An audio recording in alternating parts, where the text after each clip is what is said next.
कि आज भारत में DPIIT के अंतर्गत लगभग 1,60,000 रजिस्टर्ड स्टार्टअप्स हैं। इस पे जब आप थोड़ा और डीप देखेंगे तो सबसे ज़्यादा स्टार्टअप तब निकले जब हमारा देश कोविड जैसी वैश्विक महामारी से जूझ रहा था। आपका एक स्टार्टअप अब फेल हो गया, तो अब आगे कैसे बढ़ाई आपने अपनी जर्नी?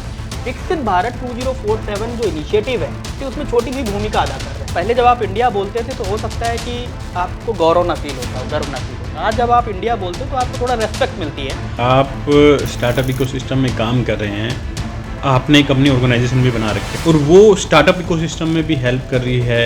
किस तरीके से जो हमारे साथ जुड़े उसके प्रोडक्ट्स को ना सिर्फ नेशनल लेवल पर बल्कि इंटरनेशनल लेवल पर रिप्रेजेंट कर सकें। जब चीज़ें भारत से बाहर जाएंगी तभी भारत की इकोनॉमी बढ़ेगी, GDP बढ़ेगी, चीज़ें होंगी। आपके फ्यूचर प्रोस्पेक्टिव क्या है, कहाँ आप इसको देख रहे हैं? प्रधानमंत्री जी की नई नई सरकार बनी और ये पहला इनिशिएटिव लेकर आए startup India, made in India. उस समय सर पतंजलि भी आया था, उन्होंने बोला स्वदेशी अपनाओ, तो हम लोगों को लगा व्हाई नॉट स्वदेशी इन IT फील्ड। नमस्कार दोस्तों, फिर से आपका स्वागत है मेरे इस नए पॉडकास्ट एपिसोड में। जैसा कि मेरा आपसे प्रॉमिस रहता है कि हर एपिसोड में मैं आपको ऐसे छुपे रुस्तम से मिलवाने वाला हूं जो स्टार्टअप इकोसिस्टम में बहुत ही अच्छे ढंग से कंट्रीब्यूट कर रहे हैं।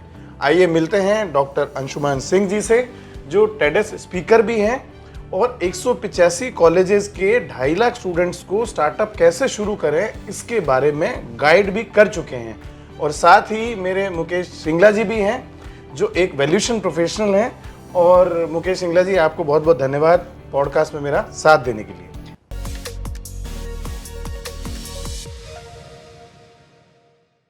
तो अंशुमन जी, बहुत बहुत धन्यवाद आपका मेरे इस पॉडकास्ट पे आने के लिए। तो सर, सबसे पहले मैं जानना चाहूँगा आपका पास्ट, आपकी जो प्रोफेशनल लाइफ की शुरुआत हुई उसको आप कहाँ से शुरू मानते हैं? जो भी आप आज हैं वहाँ तक कैसे पहुँचे? शुरुआत से सर जर्नी हमारी शुरू हुई इंजीनियरिंग फर्स्ट ईयर में मैं था कॉलेज के दिनों में। IIT से इंजीनियरिंग करने की ठानी मैंने, लेकिन सिलेक्शन नहीं हो पाया। IIT से क्रैक करना टफ होता है। प्राइवेट इंजीनियरिंग कॉलेज में एडमिशन लिया और उस समय प्रधानमंत्री जी की नई नई सरकार बनी और ये पहला इनिशिएटिव लेकर आए startup India, made in India. उस समय सर पतंजलि भी आया था, उन्होंने बोला स्वदेशी अपनाओ, तो हम लोगों को लगा व्हाई नॉट स्वदेशी इन IT फील्ड। हम कुछ IT फील्ड में अपना एक स्वदेशी बनाते हैं। तो हम लोगों ने डिस्कस किया और कॉलेज के हम दोस्तों ने मिलकर इंडिया का पहला इंडियन सोशल मीडिया प्लेटफॉर्म बनाया जिसका नाम था indiloves.com, INDILOVES। अगर व्यूअर्स देखेंगे, सर्च करेंगे तो उनको डिटेल मिलेगी। मैं उसमें CMO था, chief marketing officer. Idea sir सिर्फ इतना था कि उस समय हम लोगों ने उस पोर्टल में एक वैलेट नाम का एक वर्ड यूज किया। अब तो वैलेट कॉमन है, लेकिन उस समय अगर आपको कोई सोशल मीडिया प्लेटफॉर्म ऐसा मिलता, 2016-17 की बात बता रहा हूँ आपको, जहां पर आप जितनी देर सोशल मीडिया चलाते उतनी देर आपके उस वैलेट में पैसे बढ़ने लगते। अच्छा। तो लोगों को, खास करके कॉलेज के बच्चों को काफ़ी आइडिया पसंद आया। जो बच्चे पूरा दिन फेसबुक चलाते थे, इंस्टाग्राम चलाते थे, ट्विटर चलाते थे, उनको कुछ फ़ायदा नहीं मिलता था। लेकिन अगर वो सुबह से शाम तक हमारा प्लेटफॉर्म चलाते थे तो उनके वैलेट में 100-200 रुपये बढ़ जाते। खास बात ये थी कि अगर 2,000 रुपये तक वहाँ पर वैलेट में हो जाते तो रिडीम भी कर सकते थे, अपने बैंक में ट्रांसफ़र कर सकते थे। अच्छा। आइडिया अच्छा था सर, और हम लोगों ने काफ़ी रिसर्च करी, लॉन्च किया उसको। और हमारी यूनिवर्सिटी AKTU थी, अब्दुल कलाम टेक्निकल यूनिवर्सिटी, उत्तर प्रदेश की सबसे बड़ी यूनिवर्सिटी है। यूपी के लगभग 700 इंजीनियरिंग कॉलेज उससे जुड़े हुए हैं। अच्छा। AICT ऑल इंडिया जो है हमारी, उसने जितने भी यूनिवर्सिटीज़ हैं, कॉलेजेस हैं, उनको एक सर्कुलर जारी किया कि जितने भी आपके यहाँ पे बच्चे हैं, अगर उसमें से किसी ने कुछ इनोवेटिव आइडिया पर काम किया है, कुछ प्रोडक्ट बनाया या सर्विस बनाया, वो आइडिया सबमिट करें, कुछ उनकी तरफ से ग्रांट दिया जाएगा। ओके। तो हमारे कॉलेज में भी सर वो सर्कुलर आया। अच्छा, था क्या सर कि मैं कानपुर के एक कॉलेज से इंजीनियरिंग कर रहा था और कानपुर या यूपी स्टार्टअप इकोसिस्टम के मामले में पीछे था। बेंगलोर और हैदराबाद हब माने जाते थे, थोड़ा बहुत नोएडा था उस समय। तो अगर हम स्टार्टअप बोल रहे हैं, उस समय समझ ही नहीं आ रहा किसी को स्टार्टअप क्या है। बट सर्कुलर आया, हम लोगों ने उसको भरा और हमारे कॉलेज ने बोला कि आपने कुछ किया है, आप भी जाओ अपना शोकेस करो जाके चीज़ें। स्टार्टअप डे था और उस स्टार्टअप डे पर उस टाइम गवर्नमेंट ने स्टार्टअप डे लॉन्च किया और उस स्टार्टअप डे पर 650 कॉलेजेस से जो आइडियाज़ आए थे, उन आइडियाज़ में हमारा स्टार्टअप वो विनर हुआ। और हमें उत्तर प्रदेश सरकार की तरफ से 50,000 रुपये ग्रांट के तौर पर मिले। लेकिन वो 50,000 सर हमारे लिए मायने नहीं रखते। अमर उजाला, दैनिक जागरण, टाइम्स नाउ, सभी पेपर्स ने हमारी खबर को पब्लिश किया फ्रंट पेज पर। और उसमें खबर की सर हेडलाइन ये थी कि इंजीनियरिंग कॉलेज में पढ़ रहे छात्रों ने बनाया इंडिया का पहला सोशल मीडिया प्लेटफॉर्म। मतलब ये बड़ी उपलब्धि थी हमारे लिए। हुआ क्या सर, कॉल आने लगे, मैसेजेस आने लगे और काफ़ी उससे हमें विजिबिलिटी मिली और हमारा व्यापार भी आगे बढ़ा।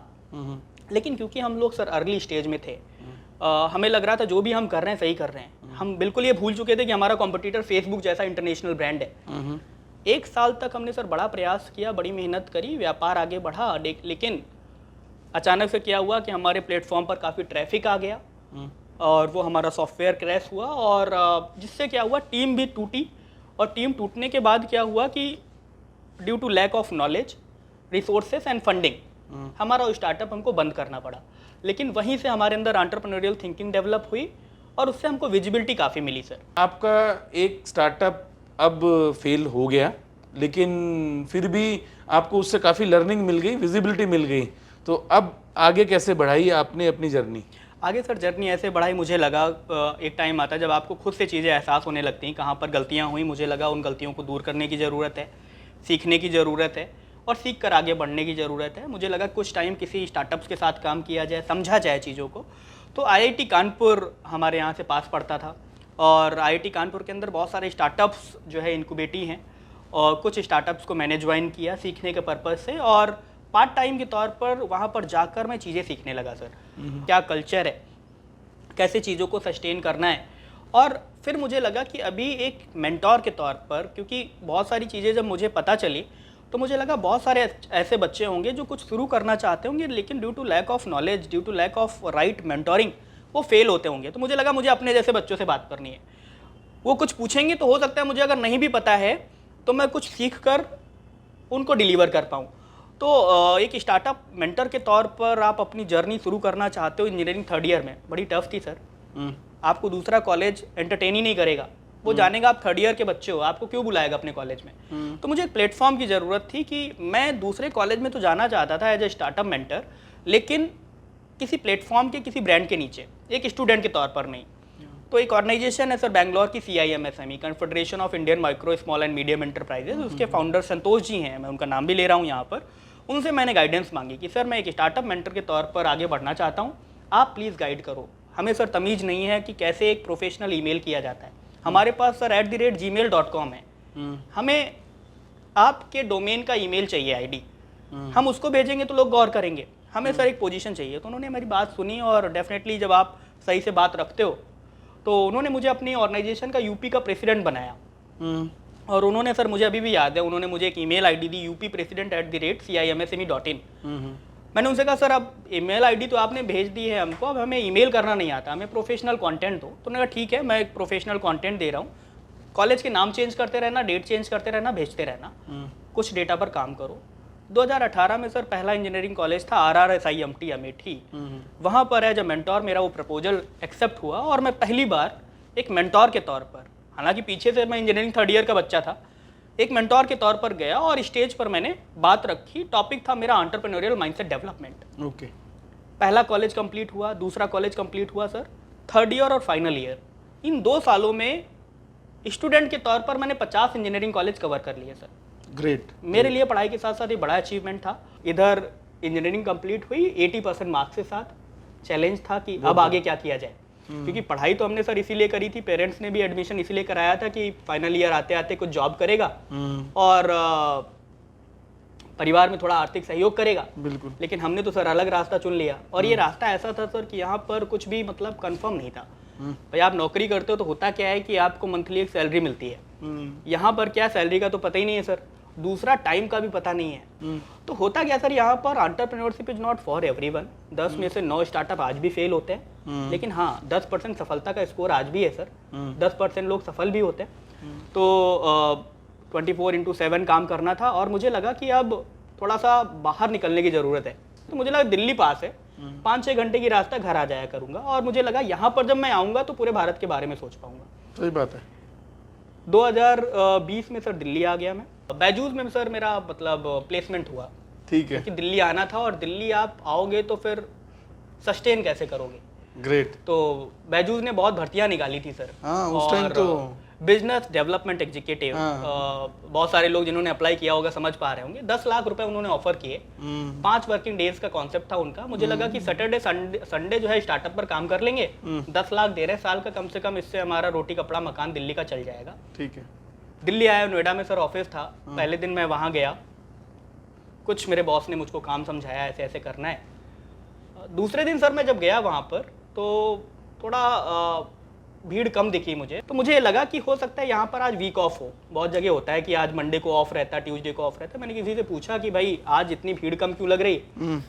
उसने कहा सर आज कोविड की वजह से लॉकडाउन शुरू हुआ है। अच्छा। फिर मैंने अपने सीनियर को फ़ोन किया कि सर मैं आ गया हूँ। तो उन्होंने कहा कि अभी 2 दिन के लिए ऑफिस बंद है, 2 दिन के बाद आप आइएगा। मैं सर वापस लौट गया। हुआ क्या सर कि 1 महीने यही चलता रहा और मैं बैजूस के सहारे आया। तो मैंने उनसे बोला कि सर अब 1 महीना पूरा हो गया, यहाँ रेंट वगैरह भी देना है, बताइए कुछ क्या होगा, हमारी सैलरी कब से काउंट होगी? तो उन्होंने कहा कि अंशुमान जी देखो अभी सैलरी तो काउंट होना शुरू ही नहीं हुई, आप 1 ही दिन आए, आप एक काम कर सकते हो, आप वर्क फ्रॉम होम कर लो। अब सर हुआ क्या कि मैं 1 दिन ऑफिस गया हूँ, अब उस 1 दिन में मैं क्या समझ जाऊंगा कि मैं वर्क फ्रॉम होम कर लूँ? दूसरी चीज़ ये कि मैं नए प्रदेश में हूँ, यहाँ पर ना मेरे पास रिसोर्सेज है, ना वाईफाई है, चीज़ें नहीं है। तो मैंने कहा सर मुझे तो समझ ही नहीं आ रहा वर्क फ्रॉम होम कैसे करूं। तो मैंने सर डिक्लाइन किया और वो मेरे जीवन का सर सिर्फ 1 दिन था जहां पर मैंने नौकरी करी। सोचा कि अब क्या किया जाए सस्टेन होने के लिए। कुछ पॉलिटिशियंस हैं जिनका मैंने सोशल मीडिया मैनेज करना शुरू किया, तो मुझे सर थोड़ा ग्रोथ दिखी और 3 क्लाइंट से सर 5 क्लाइंट हुए और मैं थोड़ा सा अब पॉलिटिशियंस की इमेज बिल्डिंग को और समझ रहा था। मैंने शुरुआत करी पॉलिटिशियंस का इलेक्शन मैनेजमेंट करना और उनकी सोशल मीडिया मैनेजमेंट से, लेकिन धीरे धीरे इस सेक्टर में और घुसा। सर मेरी चॉइस नहीं थी, वो डेस्टिनी मुझे उस तरफ ले जा रही थी। धीरे धीरे मैंने सोचा कि नहीं यार इसमें बड़ा स्कोप है, बहुत सारी चीज़ें एक पॉलिटिशियन के लिए कर सकते हो, ये तो सिर्फ सोशल मीडिया हैंडलिंग है, इलेक्शन कैंपेन। और धीरे धीरे सर उधर हमारा स्कोप बढ़ा। फिर डिजिटल नेताजी मैंने बनाया एक कंपनी और अभी भी चल रहा है वो। ये उस बात का एग्जाम्पल है, मतलब कुछ लोगों को कोविड ले डूबा और कुछ लोगों को उठा लिया। यहाँ पर सर मैं बिल्कुल रामधारी जी की लाइनें हैं कुछ की, सच है विपत्ति जब आती है कायर को ही दहलाती है, सूरमा नहीं विचलित होते, छड़ेक नहीं धीरज खोते, विघ्नों को गले लगाते हैं और कांटों में राह बनाते हैं। कि आज भारत में DPIIT के अंतर्गत लगभग 1,60,000 रजिस्टर्ड स्टार्टअप्स हैं। इसमें जब आप थोड़ा और डीप देखेंगे तो बहुत ज़्यादा स्टार्टअप, सबसे ज़्यादा स्टार्टअप तब निकले जब हमारा देश कोविड जैसी वैश्विक महामारी से जूझ रहा था। मतलब हमारे स्टार्टअप्स आगे आए और उन्होंने इस आपदा को अवसर में बदला। उन्होंने डिमांड समझी और उस डिमांड को सप्लाई किया। हमारी इंडिया में बनाई गई वैक्सीन बाहर भेजी गई। तो बहुत सारे लोग जिन्होंने इसको पॉजिटिव तौर पर लिया। अभी देखो सर बहुत सारे स्टार्टअप्स हैं, AI आ रहा है सर, है ना, AI ने बहुत सारी चीज़ों को रिप्लेस कर दिया है। लोग थोड़ा सा डाउट में रहते हैं, बहुत सारे लोग सराउंडिंग में बातें करते हैं कि AI जो है वो आदमियों को ख़त्म कर देगा, नौकरियां डूब ले जाए। ऐसा कुछ भी नहीं है सर। होगा क्या कि बस आपको अपडेट करना होगा, इस आपदा को अवसर में आप बदलो। अगर आप के अंदर क्लियरिटी है, मैं फिर से वही बात बोलूँगा, कैपेबिलिटी है और करेज है, तो कोई भी कुछ नहीं करेगा। और स्टार्टअप्स हो सकता है कि समय समय पर आपको उसको रिवाइज करना पड़े, रिविजिट करना पड़े और री एनालिसिस करना पड़े। ये सर बड़ा ज़रूरी है। तो अंशुमन जी एक ये बताइए, आप स्टार्टअप इकोसिस्टम में काम कर रहे हैं, आपने एक अपनी ऑर्गेनाइजेशन भी बना रखी है, आपने बताया था। तो वो एक तो ऑर्गेनाइजेशन कैसे है, क्या स्ट्रक्चर है उसका, और वो स्टार्टअप इकोसिस्टम में भी हेल्प कर रही है, किस तरीके से लोग आपका बेनिफिट ले सकते हैं? देखिए है सर क्या कि विकसित भारत या जन आंदोलन है, और इसको मैं ऐसे रिलेट करूंगा सर कि जब श्री रामचंद्र जी समंदर पार कर रहे थे तो सब लोग, उनकी पूरी सेना जो है वो अपने अपने तरीके से कंट्रीब्यूट कर रही थी। और उसमें सर एक गिलहरी की भी भूमिका आती है कि वो भी पत्थर इधर से उधर करने का प्रयास कर रही थी। हालांकि उस गिलहरी के योगदान से कुछ होता नहीं, लेकिन उसके अंदर वो कर्तव्य निष्ठा थी। तो बिल्कुल ये जो मेरा एसोसिएशन है, ये विकसित भारत 2047 जो इनिशिएटिव है, भारत के युवाओं को आत्मनिर्भर बनाने का जो इनिशिएटिव, उसमें छोटी सी भूमिका अदा कर रहा है। वो कैसे अदा कर रहा है सर? हमारे एसोसिएशन में सर हमने 21 अलग अलग काउंसिल्स बनाई है, जिसका नाम है 21 काउंसिल्स फॉर 21st सेंचुरी।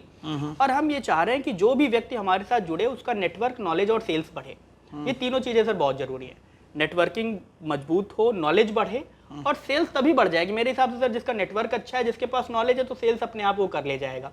इस इकोसिस्टम के जरिए हम ये चाह रहे हैं, क्योंकि ये संस्था नॉन प्रॉफिटेबल है, इसमें हमने बहुत सारे लोगों को अपने साथ एसोसिएट किया हुआ है कि जिसका फ़ायदा सबको मिले। हमारी टीम में सर 100 मेंटोर्स हैं और 20 एडवाइज़र हैं। ये एडवाइज़र वो लोग हैं सर जिन्होंने अपनी लाइफ देश के लिए समर्पित करी। फौजी लोग हैं, भारत सरकार के अलग अलग डिपार्टमेंट के लोग हैं। मैंने उनको प्रपोजल दिया कि सर हम ऐसा कुछ बना रहे हैं, उन्होंने हमारे मिशन एंड विजन को सुना और ज्वाइन किया। अब हम सर करना ये चाह रहे हैं कि पूरे भारत में एक ऐसा स्टार्टअप इकोसिस्टम बनाना चाह रहे हैं जहां पर जो भी हमारे साथ जुड़े, मैंने बताया भी कि उसका नेटवर्क, नॉलेज और सेल्स बढ़े, लेकिन आइडिएशन से लगाकर फंडिंग स्टेज तक उसको कुछ भी सपोर्ट की ज़रूरत हो तो हम उसको दे पाएँ। जरूरी नहीं कि हम दे पाएँ, उसके लिए हमने MOU किए हुए हैं। मान लीजिए हम नियो सोर्स के साथ मिलकर उनको फ़ायदा दे पाएँ, या हो सकता है कि हम अमिटी यूनिवर्सिटी के साथ मिलकर फ़ायदा दे पाएँ। तो हमने सर MOU किए हुए हैं और हम एक अच्छा स्टार्टअप इकोसिस्टम बिल्ड कर रहे हैं। हमारे पास अच्छी टीम है और हम भी सीख कर आगे बढ़ने का प्रयास कर रहे हैं। हम बहुत सारी कॉन्फ्रेंसेस करते हैं और हमारा प्रयास ये है कि आपकी जर्नी को थोड़ा कम करने में हम अपना योगदान दे सकें। मान लीजिए जैसे कोई बोले कि भाई इतना बता रहे हो, कम शब्दों में बताओ क्या कर सकते हो। मान लीजिए आपकी कंपनी है सर, आपने 1 साल का कुछ 2025 के लिए अपना मिशन और विजन बनाया हुआ है चार्ट कि हमको 2025 में ये अचीव करना है। अब जब आप हमारे साथ जुड़ते हो, हमारे इकोसिस्टम से जुड़ते हो, तो हमारा प्रयास ये रहता है कि आपका वो 1 साल का जो टारगेट है वो 10 महीने में पूरा हो जाए, 9 महीने में पूरा हो जाए, 11 महीने में पूरा हो जाए। मतलब हम ऐसा बिल्कुल नहीं बोल रहे कि आप हमारे साथ जुड़ोगे तो आपकी $1 मिलियन कंपनी बन जाएगी। ऐसा कुछ नहीं, करना आप ही को है। हम एक एग्रीगेटर के तौर पर राइट टाइम पर राइट ऑडियंस से कनेक्ट कराने में आपकी मदद करेंगे और आपके बिजनेस को ब्रांड में कैसे तब्दील किया जाए। बहुत सारे आइडियाज़ हैं सर। जरूरी नहीं कि जो आइडिया नया आ रहा है, जोमेटो क्यों चल गया, क्योंकि उनकी ब्रांड इमेज बढ़ी। जोमेटो के साथ साथ उन्होंने ब्लिंकिट लॉन्च किया, वो भी सर धमाका कर रहा है। तो आपको एक राइट, ये sir startup step by step process है। बिल्कुल, ये मतलब ऐसा कुछ नहीं कि ये कुछ आपने सोचा और दूसरे दिन हो गया। आपको स्टेप बाय स्टेप करना पड़ेगा। कुछ सालों तक आपको अपनी सैलरी आपको क्या मिलेगी आपको पता नहीं है, लेकिन हाँ जब चीज़ें होंगी एक प्रोसेस होगा और उस प्रोसेस के बाद आपको सफलता मिलनी तय है। तो विजिट करें, आप वेबसाइट विजिट करें, देखें www.ibse.in नंबर मिलेगा आपको, वहाँ से विजिट करें। पूरी टीम हमारी सपोर्ट करेगी आपको। आपके फ्यूचर प्रोस्पेक्टिव क्या है, कहाँ आप इसको देख रहे हैं और कहाँ मतलब आप अपने मतलब अपने ऑर्गेनाइजेशन में भी इसको कहाँ आगे लेके जाना चाहते हैं? सर देखिए, आज प्रधानमंत्री जी के नेतृत्व में अगर हम भारत की बात करें तो जब आप विदेश में बैठते हैं किसी दूसरी कंट्री में, तो पहले जब आप इंडिया बोलते थे तो हो सकता है कि आपको गौरव ना फील होता, गर्व ना फील होता। आज जब आप इंडिया बोलते हो तो आपको थोड़ा रेस्पेक्ट मिलती है।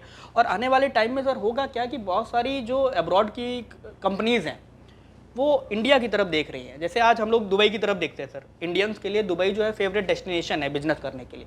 वैसे हो सकता है आने वाले टाइम में, क्योंकि हम जनसंख्या की दृष्टि से सबसे बड़ा कंट्री हैं, राइट सर, तो कहीं ना कहीं हमें ज़्यादा चीज़ों की रिक्वायरमेंट भी है। तो उसको प्रोवाइड करने के लिए बहुत सारी जो कंपनीज़ हैं वो इंडिया की तरफ देखेंगी। और मुझे ये लगता है कि उस समय जो प्रधानमंत्री जी का कहना है vocal for local and local to global, तो मैं भी सर संस्था को इस हिसाब से बनाना चाहता हूँ कि हम जो हमारे साथ जुड़े उसके प्रोडक्ट्स को ना सिर्फ नेशनल लेवल पर बल्कि इंटरनेशनल लेवल पर रिप्रेजेंट कर सकें और उनको अच्छा प्रॉफिट मिले। और डेफिनेटली जब चीज़ें भारत से बाहर जाएंगी तभी भारत की इकोनॉमी बढ़ेगी, GDP बढ़ेगी, चीज़ें होंगी। तो हम लगे हुए हैं सर। अब ये हमारी संस्था सिर्फ हमारी संस्था नहीं है, इसमें बहुत सारे हमारे साथ लोग जुड़े हुए हैं, मेंटोर जुड़े हैं, एडवाइज़र जुड़े हैं, इन्वेस्टर जुड़े हैं, MOU पार्टनर जुड़े हैं और हम भी सर सीख कर आगे बढ़ रहे हैं। हम नए नए इनिशिएटिव लॉन्च कर रहे हैं। हमने व्यापार बढ़ाओ लॉन्च किया, हमने एक अभी एम्प्लॉय की कैसे प्रोडक्टिविटी और सेल्स को बढ़ाया जाए उसको लेकर एक वर्कशॉप लॉन्च करी। ग्रोथ एक्सचेंज एक हम लोग मंथली मीटअप करते हैं। और डेफिनेटली हम सर उन सारे स्टार्टअप्स को सुनने के लिए बैठे हुए हैं। बहुत सारे लोग जो देख रहे होंगे उनको लग रहा होगा नहीं कैसे इनसे रीच किया जाए, हो सकता है उनको लग रहा हो कि कैसे हम हेमंत साहब से रीच करें। तो आज रीच करना आसान है। हम हो सकता है कि पहले से ना कनेक्टेड हो। आज सर आपको यहाँ पर अगर अपनी चीज़ों को बेचना है तो मैं स्टार्टअप्स को एक बहुत अच्छी छोटी सी सलाह दे रहा हूँ। मैंने कभी प्रोग्राम किया सर, बड़ा प्रोग्राम था, दिल्ली में हमने किया और हमने 4 दिसंबर को सर वेन्यू बुक किया और 21 दिसंबर को प्रोग्राम हमें करना था। ठीक है। सिर्फ हमको 16-17 दिन का टाइम मिला सर। हमारे पास सर बजट ही नहीं है प्रोग्राम करने के लिए। लेकिन कोई कहेगा जब भाई जब बजट नहीं है तो क्या शौक पड़ी प्रोग्राम करने की। हमने सर एक कॉन्सेप्ट लॉन्च किया, इंडिया 2047 कॉन्फ्रेंस एंड भारत के महारथी अवार्ड्स। हमने कहा ये हमें कॉन्फ्रेंस 2047 तक हर साल करनी है। 3 एडिशन हम कर चुके, 22 एडिशन हमको और करने हैं। अगर हम दिसंबर में नहीं करते तो उस साल हमारा वो गैप हो जाता। हमको लगा करनी ही करनी है, एनी हाउ करनी, दिसंबर में क्लोज करना, क्योंकि 4.0 जो होगा हम 2025 में करेंगे। 4 दिसंबर को सर हमने वेन्यू लॉन्च किया, बुक किया। 21 दिसंबर को हमारी प्रोग्राम बढ़ा क्योंकि हमने सोचा कि 500 लोगों का प्रोग्राम करेंगे, हमारे फंड्स नहीं सर। अब 500 लोगों को मैनेज करना, वो भी कैपिटल ऑफ इंडिया में, भाई आपका ही अगर शहर है खुद का तो आपके मौसी भी होंगी, यहाँ पर अंकल भी होंगे, सब सपोर्ट करने आ जाएंगे। लेकिन जब आप नए शहर में जा रहे हो तो आपके लिए थोड़ा चैलेंज रहेगा। लेकिन सर एक विजन था, अच्छा करना है, चीज़ें करनी है। मैंने क्या किया सर, बहुत सारे लोगों के डोर्स नॉक करने शुरू किए। डोर्स नॉक करना आप समझ पा रहे होंगे। आप जब बिजनेस करने आए हो तो आपको ये नहीं सोचना नहीं नहीं नहीं नहीं नहीं ये सोचेगा सुनेगा तो क्या होगा। भाई मैंने किसी को मैसेज किया, मैंने 50 मैसेज एक साथ भेज दिए, उसने कहा ये क्यों भेज रहे हो मुझको। मैंने कहा भाई हो सकता है तुम गौर कर लोगे, हो सकता है हमारा काम हो जाए, नहीं गौर करोगे कोई बात नहीं। तो इसको बोलते हैं कि आपको डोर नॉक करने हैं। बिल्कुल। बहुत सारे, आज सर चैट जीपीटी का जमाना है, आप अगर सर्च करोगे, गूगल करोगे, बहुत सारे इन्वेस्टर्स का डेटा मिल जाएगा जी। आपको लगना पढ़ेगा, आपको अपना अच्छा बिजनेस मॉडल बनाना होगा, पिच डेक बनानी होगी, आप भेजो, ऐसे ही भेजो, लिंक्डइन पर अप्रोच करो। खास करके वो बच्चे जो अगर जॉब ढूंढ रहे हैं, मैं हमेशा कॉलेजेस में जाता हूँ, मैंने 185 कॉलेजेस कवर किए। मैं कॉलेजेस में यही बोलता हूँ, कुछ ना करो, लिंक्डइन जैसा प्लेटफॉर्म आपके लिए बनाए। आप सुबह से शाम तक सिर्फ 2-3 लोगों को मैसेज भेजो कि सर मैं आपसे जुड़ना चाहता हूँ, सीखना चाहता हूँ कुछ, मुझे अपनी कैंपस टू कॉर्पोरेट कैसे जाना है आप बताओ। सही बात है। 5 लोगों को आप मैसेज करोगे, हो सकता है एक रिप्लाई आए। सही बात है ना। तो जब आप ऐसे करोगे, हो सकता है आपने ये काम 3rd ईयर से शुरू किया और 3rd ईयर कंप्लीट हुआ, फाइनल ईयर कंप्लीट हुआ, हो सकता है किसी का हाथ आपके ऊपर रख जाए। आपको उंगली पकड़नी पड़ेगी किसी की, बहुत जरूरी है सर। बिजनेस में मैं भी अगर आया हूं तो बहुत सारे लोगों ने मुझे गाइड किया। आप ये सोचो, आप वन मैन शो हो ही नहीं सकते, आपको बाहर निकलना होगा और आपको चकाचौंध से दूर रहना होगा। बहुत सारे स्टार्टअप सर मैं देखता हूं, उनको थोड़ा पैसा मिल गया, वो मैकबुक चला रहे हैं। और सबसे पहले पैसा उनको इन्वेस्टर देता है कि आपको स्टार्टअप पर खर्च करना, वो गाड़ी खरीद लेते हैं, ईएमआई पर चीजें खरीद रहे हैं। अरे भाई क्या जरूरत पड़ी आपको। तो आप जब चीजें होंगी, नो डाउट, हाँ आपको शुरू करने के लिए जरूरत है, ऐसा मैं नहीं कह रहा कि आपको जरूरत नहीं है, लेकिन आप जो फॉर्मेलिटीज होती है, कंपनी बनाना, पेटेंट लेना, कॉपीराइट लेना, ट्रेडमार्क लेना, आप प्रोसेस के साथ चलो। बहुत सारे सर स्टार्टअप्स होते हैं, वो कहते हैं सर ये मेरा नाम था और अब इसको किसी ने चुरा लिया। तो भाई आप प्रोसेस करो, ट्रेडमार्क रजिस्टर कराओ, क्योंकि अच्छी चीज है वो कॉपी हो जाएगी। आप उस पर बिल्कुल आपने अगर सीए रखा है तो मैं हमेशा बोलता हूँ कि आप अपनी चीजें, अपनी कंप्लेंसेस टाइम से पहले पूरा कर लो। आपको वो समय ना आ पाए कि अब मोबाइल में लास्ट रेड ब्लिंक कर रहा है तब चार्जर लगाओ आप। तो आयुष्मान जी मुझे ये और बताइए कि आपके नेटवर्क में कितने ऐसे इन्वेस्टर हैं जो एक्टिव हैं, और हमारी ऑडियंस में से अगर कोई ऐसा स्टार्टअप हो, सीरियस स्टार्टअप हो, तो वो कितने लोगों को पिच कर सकता है आपके नेटवर्क में? सर देखिए, अभी हमने दिल्ली में एक डीएसटी के साथ मिलकर स्टार्टअप मास्टर क्लास करी है। स्टार्टअप मास्टर क्लास ये आईआईटी का इनिशिएटिव, आईआईटी कानपुर का, हर साल ये करते रहते हैं। और उसमें हमारे एक मेंटोर है, एडवाइज़र है जयशंकर शर्मा जी, मैं उनको भी इस पॉडकास्ट के जरिए थैंक यू बोल रहा हूँ। उनके गाइडेंस से उनके साथ हम उस प्रोग्राम में जुड़े, और वो प्रोग्राम डीएसटी सपोर्टेड होता है, डीएसटी उसमें फंड करती है और पूरा आईआईटी के लोग उसमें रहते हैं। तो अभी जब किया गया तो उसमें कुछ लोगों को हमने शॉर्टलिस्ट किया है और उनको हम गवर्नमेंट ग्रांट की तरफ भी लेकर जा रहे हैं। बाकी प्राइवेट इन्वेस्टर्स बहुत सारे हमारे साथ जुड़े, 20 अभी रजिस्टर्ड इन्वेस्टर है हमारे साथ में। हाँ, आपको तरीके से चीज़ें करनी है, मेरा नंबर हमेशा अवेलेबल है और मैं डिस्कशन करने के लिए 24/7 अवेलेबल हूँ। मतलब ऐसा कुछ भी नहीं है कि आप एक प्रोसेस के साथ आओगे, अपॉइंटमेंट लेकर आओगे। आप, हाँ, अगर आपके पास आइडिया है तो आप हमसे अप्रोच कर सकते हो। इन्वेस्टर्स हैं यहाँ पर, जब से डीमोनेटाइजेशन हुआ है तब से सर, मतलब ये फिर से सर आपदा को अवसर में बदल रहे हैं लोग। अब लोग अपने घर में पैसा नहीं रख रहे हैं सर, वो स्टार्टअप्स पर इन्वेस्ट करना पसंद कर रहे हैं। बहुत सारे सेलिब्रिटी आप देखो, किसी रेस्टोरेंट चेन पर इन्वेस्ट कर रहे हैं, किसी स्टार्टअप आइडिया पर लगा रहे हैं। तो अब स्टार्टअप पर पैसा उठाना बड़ी बात नहीं है। शार्क टैंक जैसे प्लेटफॉर्म बनाए गए हैं, हो सकता है कि आप भी सपोर्ट कर रहे हैं, न्यूज़ सोर्स भी बड़ी तरीके से सपोर्ट कर रहा है। बस ये है कि हर चीज़ का एक प्रोसेस है, आप उस प्रोसेस के तहत जाएंगे तो आपको कामयाबी मिलेगी। हमारे साथ भी कुछ ऐसा ही है कि अगर आप प्रोसेस के तौर पर आएंगे तो यहाँ पर बहुत सारे इन्वेस्टर्स हैं, लेकिन हाँ, आपको फिर चीज़ें सुननी होंगी और आपको समय के हिसाब से अपने मॉडल में कुछ ना कुछ फेरबदल करना होगा। तो दोस्तों, तैयार रहिए अपनी फंडिंग के लिए, लेकिन फंडिंग में जाने से पहले आपको तैयारी पूरी करनी पड़ेगी।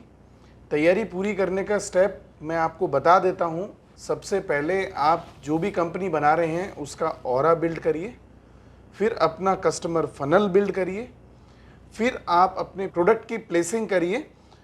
इससे आप कम से कम कुछ हासिल कर पाएंगे और कुछ लेवल पर नंबर भी जुटा पाएंगे, जिससे आपकी पिच डेक बढ़िया बनेगी और आपको एक कॉन्फिडेंस आएगा किसी भी इन्वेस्टर के सामने पिच करने के लिए। ये सब चीज़ें अगर आप नहीं करेंगे तो कॉपी पेस्ट पिच डेक तो बनाई जा सकती है, बट वो आप इम्पैक्ट नहीं छोड़ पाएंगे किसी भी इन्वेस्टर के सामने, और फिर आप ये कहते हुए पाए जाएंगे कि मैंने तो 50 इन्वेस्टर को अप्रोच कर दिया, 100 को अप्रोच कर दिया और किसी ने मुझे फंडिंग नहीं दी। एक्चुअली इन्वेस्टर दूसरी साइड बैठा हुआ है, उसको सब पता है कि आप कितना सच बोल रहे हैं, कितना एक्सपीरियंस से बोल रहे हैं और कितना आप बनावटी बोल रहे हैं या कॉपी पेस्ट बोल रहे हैं। इसलिए आप चैट जीपीटी की मदद से पिच डेक तो बना सकते हैं, लेकिन इन्वेस्टर के सामने पिच नहीं कर सकते जब तक आपको प्रॉपरली एक्सपीरियंस नहीं होगा।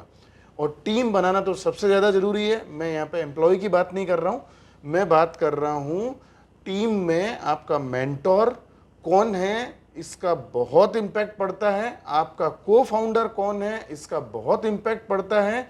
और अगर आपके पास टेक्नोलॉजी नहीं है, टेक्नोलॉजी के थ्रू इम्प्रेस करना चाहते हैं तो एक अलग बात है।